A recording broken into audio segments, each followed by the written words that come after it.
this. There's surveillance video outside of a Walmart parking lot on the west side from back in March 2010. Mickey Owings here, a suspected car thief with a violent history, is driving this SUV that's highlighted. He pulls up in a parking spot here next to another SUV police think he stole. Then undercover cop cars rush in and box him in. He slams into them. Then Detective Kevin Sanchez runs up to Owings, pulls out a gun, and shoots him. Owings zooms out of the lot, knocking parked cars out of the way.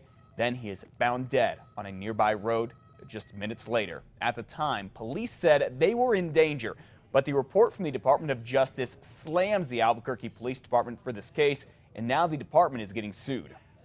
Clearly, this is an expression of the culture of aggression within APD, where an officer could be caught on video walking up to a car and shooting a man dead, and there are absolutely no consequences. We asked the police department about the lawsuit yesterday, but a spokesperson couldn't talk about it, saying it was too late in the day. Well, 5:32, an attorney for one of the 3 young men accused of raping a UNM student is saying university police botched that investigation and the futures of the men and the woman involved hang in the balance this morning.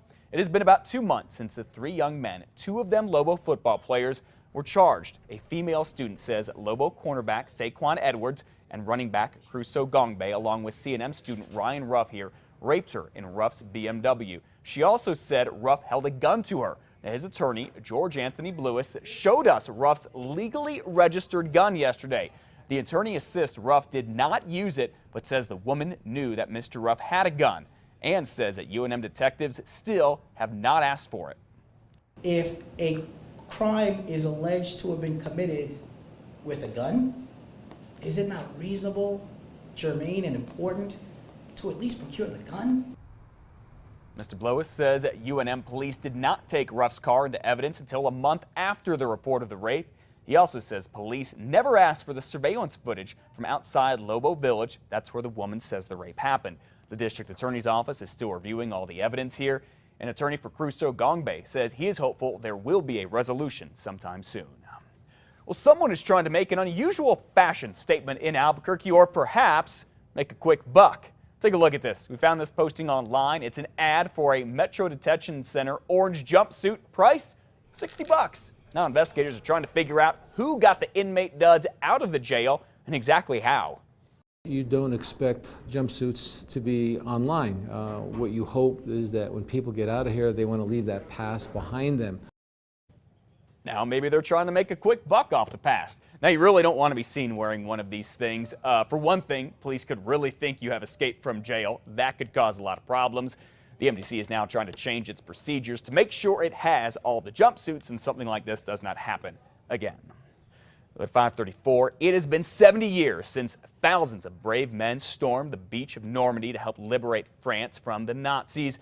It's what we now call D-Day. The sacrifices of those young men are being honored all around the world today. CBS News correspondent Jerica Duncan is in Normandy, where a number of ceremonies there are going on as we speak and all day long. A small group of U.S. veterans gathered for a sunrise ceremony on Omaha Beach in Normandy, France, on the 70th anniversary of D-Day. I'm so filled with joy right now. I can hardly control myself. Hundreds of veterans will gather at the American Cemetery for a memorial this morning.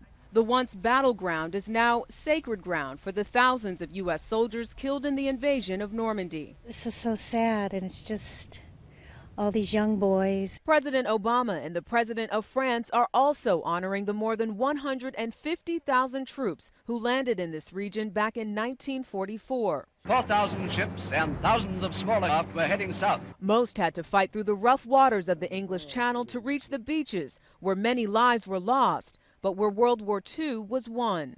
This quiet coastline along Omaha Beach is a stark contrast to the bloody battle that unfolded here 70 years ago.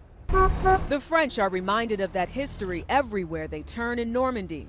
There are lifelike displays, monuments with messages of freedom, along with pictures, symbols, and tributes to the fallen. I think it's great that they're doing it, and I think they're going to do it forever. 93-year-old veteran Melvin Bushman says this will likely be his last trip to Normandy and his last chance to pass along stories from the deadliest war in history.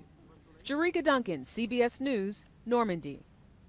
And besides President Obama, Britain's royals are also in Normandy right now to honor the British, the American, and the Canadian forces who fought that day. It's estimated about 12,000 of them lost their lives. President Obama will take part in 2 ceremonies, including one on Omaha Beach, where the deadliest fighting happened. We'll have much more on CBS This Morning coming up at 7 and later today. And more than a dozen World War II veterans will be back in Albuquerque today. They're going to be returning from visiting the National World War II Memorial in Washington, D.C. If you would like to give them a hero's greeting and be part of a welcome party and make these men feel incredible, head to the Sunport at 4 o'clock this afternoon. Be sure to wear red, white, and blue. You can bring posters, whatever you would like. They're going there as part of the honor flight.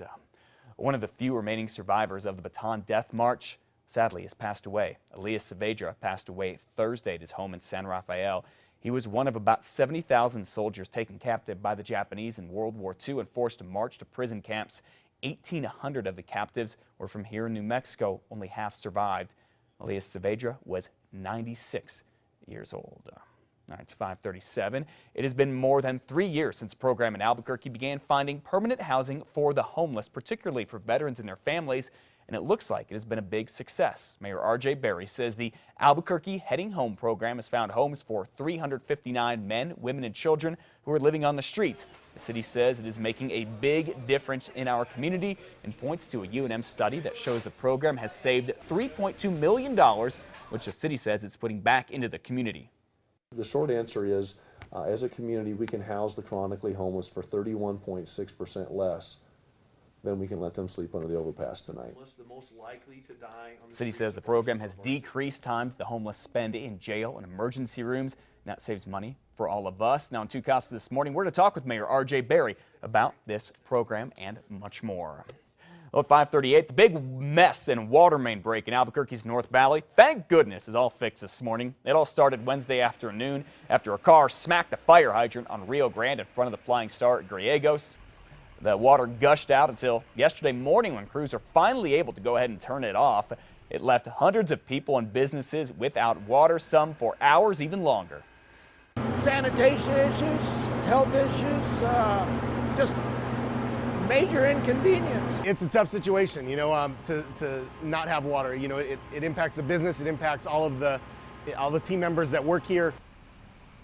Yeah, considering it's a restaurant, they need water. Bookwork, some other places are there too. The Water Authority says the break released tens of thousands of gallons of water. A lot of it was pumped and taken into the wastewater treatment facility to be treated and put back into the system. So I guess the good thing is it's not getting wasted. The other thing, think about this, on a day when temperatures are in the mid-90s, if you don't have water and you have a swamp cooler, you have no air conditioning.